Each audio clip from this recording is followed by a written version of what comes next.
మన భారతదేశంలో ఎన్నెన్నో పురాతన ఆలయాలున్నాయి. అయితే అందులో కాలంతో పాటు కనుమరుగైపోయినవి కొన్నైతే మరికొన్ని ఈనాటికి మన ముందు నిలిచి అలనాటి వైభవాన్ని చాటు చెబుతున్నాయి. అలాంటి ఒక అద్భుతమైన ఆలయమే హిందూపూర్ దగ్గరలో ఉన్న ఈ లేపాక్షి ఆలయం. ఈ ఆలయ ప్రాంతానికి ఎంతో పురాతనమైన చరిత్రే ఉందండి. రామాయణంలో రావణాసురుడు సీతాదేవిని అపహరించుకుని లంకకి పయనమవుతుంటే జటాయు పక్షి అడ్డుకుని సీతాదేవిని కాపాడాలని ప్రయత్నిస్తుంది. అప్పుడు రావణుడు ఆ పక్షిని ఇక్కడే వధిస్తారు. అది నేల కొరిగి ఈ ప్రాంతంలోనే పడిందని పురాణాలు చెబుతున్నాయి. తర్వాత రాముల వారు సీతాదేవికై వెతుకుతుంటే ఈ పక్షిని చూసి లే పక్షి అని సంబోధించారంటండి. అందుకే ఈ ప్రాంతానికి లేపాక్షి అని పేరు వచ్చిందని చెప్పేసి నానుడి. అలాగే ఇక్కడున్న ఆలయానికి కూడా ఒక చరిత్ర ఉంది.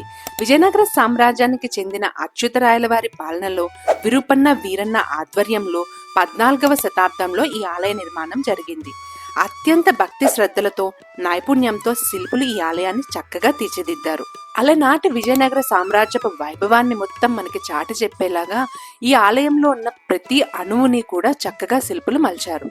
వివిధ రకాల ఆకృతులతో చెక్కిన ఏకశిలా శిల్పాలు, వేలాడే స్తంభాలు, రాతి మండపాలు, సహజ సిద్ధమైన రంగులతో వేసిన పెయింటింగ్స్ ని ఇవన్నిటినీ కూడా ఇప్పటికీ మనం ఇక్కడ చూడొచ్చు. ఇలా చెప్పుకుంటూ పోతే కనుక ఈ ఆలయానికి సంబంధించి ఎన్నెన్నో రహస్యాలు, అద్భుతాలను మనం ఈ ప్రాంతంలో చూడొచ్చు.